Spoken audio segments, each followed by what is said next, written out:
Hi guys, అందరూ ఎలా ఉన్నారు? నేను మీ తెలుగు మ్యాన్ని.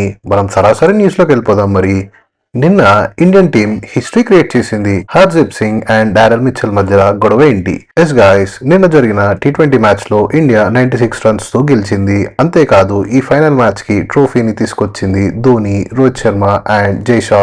ముందుగా టాస్ ఓడి బ్యాటింగ్ కు దిగిన ఇండియా ఫస్ట్ 4 ఓవర్స్ లోనే మన ఓపెనర్స్ 50 కొట్టేశారు. అభిషేక్ శర్మ 50 కూడా జస్ట్ 18 బాల్స్ లోనే కొట్టేశాడు. ఇది ఈ టోర్నమెంట్ లో ఫాస్టెస్ట్ 50. అండ్ మరో ఓపెనర్ అయిన సంజు శాంసన్ గురించి ఎంత మాట్లాడినా తక్కువే. టోర్నమెంట్ ముందు అసలు సంజుకి ప్లేయింగ్ 11 లో ప్లేస్ ఉంటుందా ఉండదో అన్న స్టేజ్ నుంచి back to back 3 half centuries తో సంజు శాంసన్ ఇప్పుడు విరాట్ కోహ్లీ రికార్డ్ ను కూడా ఓవర్టేక్ చేశాడు. ఆ రికార్డ్ ఏంటంటే విరాట్ ఒక సింగిల్ టీ20 ఎడిషన్ లో ఇండియా నుంచి హైయెస్ట్ రన్ గెటర్ గా ఉన్నారు. ఇప్పుడు సంజు శాంసన్ తన పేరున రీరైట్ చేసుకున్నాడు.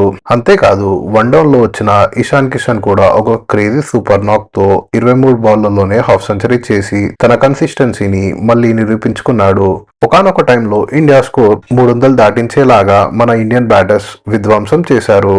బట్ మన captain Suryakumar Yadav golden duck కే అవుట్ అయ్యాడు. బట్ దెన్ శివం దూబే వచ్చి ఒక ఇంపార్టెంట్ నాక్ ఆడాడు. దూబే ప్రతి మ్యాచ్ లో కూడా తన ఇంపార్టెన్స్ ని బ్యాటింగ్ లో చూపిస్తున్నాడు. దీంతో మన ఇండియా కొట్టిన సెమీఫైనల్ లో 253 అండ్ ఫైనల్ లో 255 వరల్డ్ కప్ హిస్టరీలో హైయెస్ట్ స్కోర్స్. ఆ తర్వాత ఇండియన్ బౌలింగ్ లో అక్షర్ బాబు 3వ ఓవర్ నుంచి తన మ్యాజిక్ ని స్టార్ట్ చేశాడు. ఫిన్ ఆలన్ అండ్ గ్లెన్ ఫిలిప్స్ ని పవర్ ప్లే లోనే అవుట్ చేసి తన హోమ్ గ్రౌండ్ లో డామినెన్స్ చాటాడు. దెన్ 4th ఓవర్ లో బుమ్రా వేసిన మొదటి బంతికే ఇషాన్ ఒక సూపర్ క్యాచ్ తో రవీంద్రాని అవుట్ చేశారు. ఆ తర్వాత హర్షదీప్ బౌలింగ్ లో డారెల్ మిచెల్ 2 భారీ సిక్సర్లు బ్యాక్ టు బ్యాక్ కొట్టాడు. కాగా తర్వాతి బాల్ హర్షదీప్ వేసిన బంతి తిరిగి బౌలర్ చేతిలోకి రావడం అండ్ ఆ తర్వాత ఆ బంతి వికెట్స్ పై విసిరినప్పుడు అది వెళ్లి మిచెల్ కి తాకడం వల్ల ఒక చిన్న గొడవ స్టార్ట్ అయింది. హర్షదీప్ ఒక సారీ కూడా చెప్పకపోవడం వల్ల మిచెల్ కూడా చాలా అగ్రెషన్ అయ్యాడు. ఆ తర్వాత ఎంపైర్స్ అండ్ సూర్య ఇంటర్ఫియర్ అయ్యి గొడవను సెటిల్ చేయడం వల్ల హర్షదీప్ మిచెల్ కి సారీ చెప్పాడు. ఇండియా నుంచి స్టాండౌట్ బౌలర్ మాత్రం బుమ్రా అనే చెప్పుకోవాలి. కేవలం 15 పరుగులు ఇచ్చి 4 ఓవర్లో 4 వికెట్లు తీసి ప్లేయర్ ఆఫ్ ద మ్యాచ్ కూడా గెలిచాడు. అండ్ ఆల్సో ఈ ఎడిషన్ లో వరుణ్ తో కలిసి జాయింట్ హైయెస్ట్ వికెట్ టేకర్ గా కూడా ఉన్నాడు. దీంతో ఇండియా మరికొన్ని రికార్డులను కూడా సృష్టించారు. వరుసగా 2 సార్లు టీ20 వరల్డ్ కప్ గెలవడం అండ్ మొదటిసారిగా 3 టీ20 వరల్డ్ కప్స్ ని గెలవడం అండ్ ఆల్సో హోమ్ లో మొదటిసారిగా ఒక టీ20 వరల్డ్ కప్ గెలిచిన కంట్రీగా ఇండియానే నిలిచింది. 5 ఇన్నింగ్స్ లోనే 321 రన్లతో 80 సగటు మెయింటైన్ చేస్తూ 200 వరకు స్ట్రైక్ రేట్ తో 27 ఫోర్లు మరియు 24 సిక్సర్లతో సంజు శాంసన్ కి ప్లేయర్ ఆఫ్ ది టోర్నమెంట్ ఇచ్చారు. నిన్న జరిగిన మ్యాచ్ లో పిచ్ అండ్ బ్యాలెన్స్ గురించి కొందరు ప్లేయర్లు like Tabraiz Shamsi and Michael Vaughan మరికొందరు కాంట్రవర్సీ స్టార్ట్ చేశారు. దీంతో సోషల్ మీడియాలో ఇప్పుడు ఇదే హాట్ టాపిక్ గా మారింది. తబ్రిజ్ షమ్సీ ఇలా అన్నాడు, ఆడియన్స్ కు బ్యాట్స్మెన్స్ సిక్సర్స్ కొట్టడం వాళ్ళకి బాగా నచ్చుతుంది అని, పిచ్ నుంచి మరియు బిగ్ బౌండరీ గ్రౌండ్స్ నుంచి బౌలర్స్ కి హెల్ప్ దొరకకపోతే అసలు ఆర్ట్ వేస్ట్ అని లాగా చెప్పారు. అంతేకాదు తనకి చాలా క్యూరియస్ గా ఉంది, అసలు నిజంగానే ఈ మ్యాచెస్ ని ప్రజలు చూస్తున్నారా అని అన్నారు. మైకెల్ వాన్ ఫెంటాస్టిక్ స్ట్రైకింగ్ అని అన్నాడు, కానీ ఇది ఫెయిల్యూర్ అని విమర్శించాడు. సోషల్ మీడియాలో కొందరు పిచ్ డాక్టర్ అని, భారత్ బ్యాటింగ్ చేసేటప్పుడు పర్ఫెక్ట్ గా ఉంది కానీ న్యూజిలాండ్ బ్యాటింగ్ లో స్వింగ్ అండ్ స్పిన్ ఎక్కువ అయిందని ఆరోపణలు. అంతేకాదు బాల్ మార్చారా అని కొందరు అంటున్నారు. టోర్నమెంట్ మొదట్లో పిచ్చులు వేరేలా ఉన్నాయి కానీ ఇండియా ఓడిన తర్వాత సౌత్ ఆఫ్రికాతో ఎస్పెషల్లీ ఫ్లాట్ పిచ్చులు చేశారని కొందరు అంటున్నారు.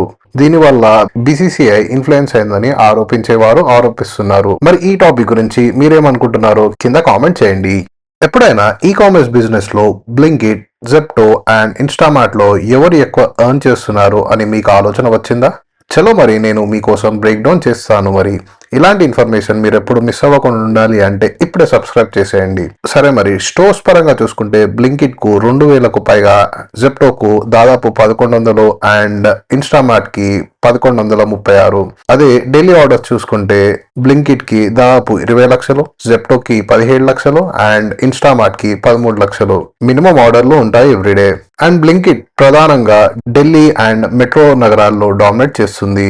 జెప్టో బెంగళూరు అండ్ హైదరాబాద్ లో బలంగా ఉంది. ఇన్స్టామార్ట్ స్విగ్గీ ఈ కామర్స్ తో ఇంటిగ్రేట్ అయ్యాక ప్రజెంట్ గా జెప్టో తర్వాత ప్లేస్ లో ఉంది. ప్రజెంట్ గా అయితే బ్లింకిట్ మార్కెట్ షేర్ మరియు స్టోర్స్ అండ్ ఆర్డర్ వాల్యూ ప్రకారం అన్ని ఎక్కువే.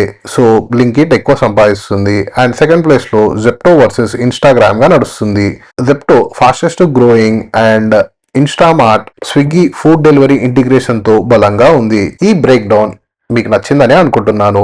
ఒకవేళ నచ్చి ఉంటే లైక్ చేయొచ్చు కదా. హర్యానా పోలీసులు ర్యాపర్ బాద్షా పై స్ట్రిక్ట్ యాక్షన్ తీసుకుంటారని చెప్పారు. వివరాల్లోకి వెళ్తే Panchkula cyber crime police station లో సెక్టర్ 20లో ఎఫ్ఐఆర్ నమోదు అయింది. అయితే తతీరే అనే తన కొత్త పాటలో అశ్లీల లిరిక్స్ మరియు అశ్లీల విజువల్స్ ఉన్నాయని ఫిర్యాదు వచ్చింది. అది మహిళ అశ్లీల ప్రదర్శన, indecent representation of women act 1986 సెక్షన్ల 3 and 4 అండ్ బిఎన్ఎస్ సెక్షన్ లో 296 కింద కేసు నమోదు చేశారు. పంచకుల నివాసి అయిన సోషల్ యాక్టివిస్ట్ అభయ్ చౌదరి ఫిర్యాదు మేరకు ఆ పాట యువతను తప్పుదారి పట్టిస్తుందని, మహిళలను గౌరవాన్ని దెబ్బతీస్తుందని, హర్యానా సంస్కృతిని దూషిస్తున్నారని ఆరోపించారు. దీంతో పోలీసులు బాద్షా దేశం వదిలి వెళ్లకుండా లుకౌట్ నోటీసులు జారీ చేసే ప్రక్రియ ప్రారంభించారు. పంచకుల పోలీస్ రిక్వెస్ట్ తో యూట్యూబ్ నుంచి వీడియో తొలగించారు. ఇన్స్టాగ్రామ్ అండ్ స్పాటిఫై వంటి ఇతర ప్లాట్ఫామ్లలో కూడా రిమూవ్ చేసే ప్రాసెస్ జరుగుతుందని చెప్పారు. అశ్లీల కంటెంట్ షేర్ చేసే వారిపై కూడా స్ట్రిక్ట్ యాక్షన్స్ ఉంటాయని హెచ్చరించారు. దీంతో ఎఫ్ఐఆర్ తర్వాత బాద్షా రెస్పాన్స్ ఇస్తూ పబ్లిక్ కు అపాలజీ ఇచ్చారు. నేను హర్యానా కుమారుణ్ణి, మీరు నన్ను క్షమిస్తారని ఆశిస్తున్నాను అని చెప్పారు. పాట ఆర్టిస్ట్ ఎక్స్ప్రెషన్ మాత్రమే, ఎవరిని హర్ట్ చేయాలని ఉద్దేశం లేదని, కానీ ఎవరైనా బాధపడితే సారీ అని అన్నారు. పాటను అన్ని ప్లాట్ఫామ్స్ నుంచి తీసేశాను అని బాద్షా చెప్పారు. మన తెలుగు రాష్ట్రాలకు చెందిన సెంట్రల్ మినిస్టర్ కన్నుమూశారు. 82 ఏళ్ల మాజీ మంత్రి కావూరి సాంబశివరావు కన్నుమూశారు. ఆదివారం రాత్రి హైదరాబాద్ లోని ఓ ప్రైవేట్ ఆసుపత్రిలో చికిత్స పొందుతూ తుది శ్వాస విడిచారు. గత కొంతకాలంగా శ్వాసకోశ సమస్యలతో బాధపడుతున్నారు. ఈ రెస్పిరేటరీ ఇష్యూస్ తీవ్రం అవ్వడంతో పరిస్థితి విషమించింది. కాగా ఈయన కాంగ్రెస్ పార్టీ నుంచి గతంలో 5 సార్లు ఎంపీగా గెలిచారు. 2013లో యూపీఏ ప్రభుత్వంలో టెక్స్టైల్ మినిస్టర్ గా సెంట్రల్ లో పనిచేశారు అండ్ 2014లో ఆంధ్రప్రదేశ్ విభజన బిల్లుకు వ్యతిరేకంగా రాజీనామా చేసి బీజేపీలో చేరారిన టీవీకే అధినేత అండ్ తమిళ యాక్టర్ అయిన విజయ్ ఒక స్పీచ్ లో డైవర్స్ ఇష్యూ గురించి మాట్లాడారు. ఆయన టీవీకే ఆఫీస్ లో మహిళా దినోత్సవాల వేడుకల్లో ఇలా అన్నారు: నా చుట్టూ ఉన్న రీసెంట్ ప్రాబ్లమ్స్ గురించి మీరు ఎవరూ వరి అవ్వకండి, అవి మీ టైం వేస్ట్ అంతే, నాట్ వర్త్ యువర్ టైం అని అన్నారు. నేను హ్యాండిల్ చేస్తాను, మీరు సాడ్ అవ్వడం లేదా స్ట్రెస్ అవ్వడం నాకు ఎక్కువ హర్ట్ అవుతుందని చెప్పారు. సరే గైస్, మరి మనం మన లాస్ట్ టాపిక్ లోకి వెళ్ళిపోదాం. ఒక మ్యాచ్ మేకర్ ఓనర్ బ్రైడ్ ని వాళ్ళ మ్యాచ్ మేకింగ్ సైట్ నుంచి బ్యాన్ చేశారట. వివరాల్లోకి వెళ్తే ఆ బ్రైడ్ 11 lakhs per annum సంపాదిస్తుంది, కానీ తనకు వచ్చే హస్బెండ్ మాత్రం 1 crore plus సంపాదించాలి అంట. అండ్ అంతేకాకుండా ఆ బ్రైడ్ గ్రూమ్ తనకు కావాల్సిన లక్షణాలే ఉండాలని నొక్కి మరీ చెప్తుంది అంట. ఒకసారి మీరే ఈ వీడియోని చూడండి.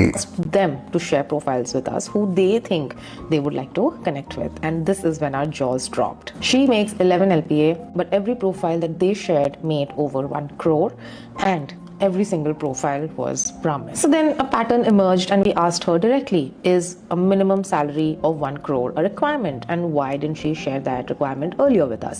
To which she said, no, I just feel physically more attracted to these men. సరిగా ఈ వీడియో కింద మరి నా వీడియో మీకు నచ్చిందని అనుకుంటున్నాను. నచ్చితే మాత్రం లైక్ చేయండి, సబ్స్క్రైబ్ చేయండి. నాకు ఏమైనా సజెషన్స్ ఇవ్వాలనుకుంటే కామెంట్ చేయడం మాత్రం మర్చిపోకండి. రేపు కలుద్దాం మరి. బాయ్.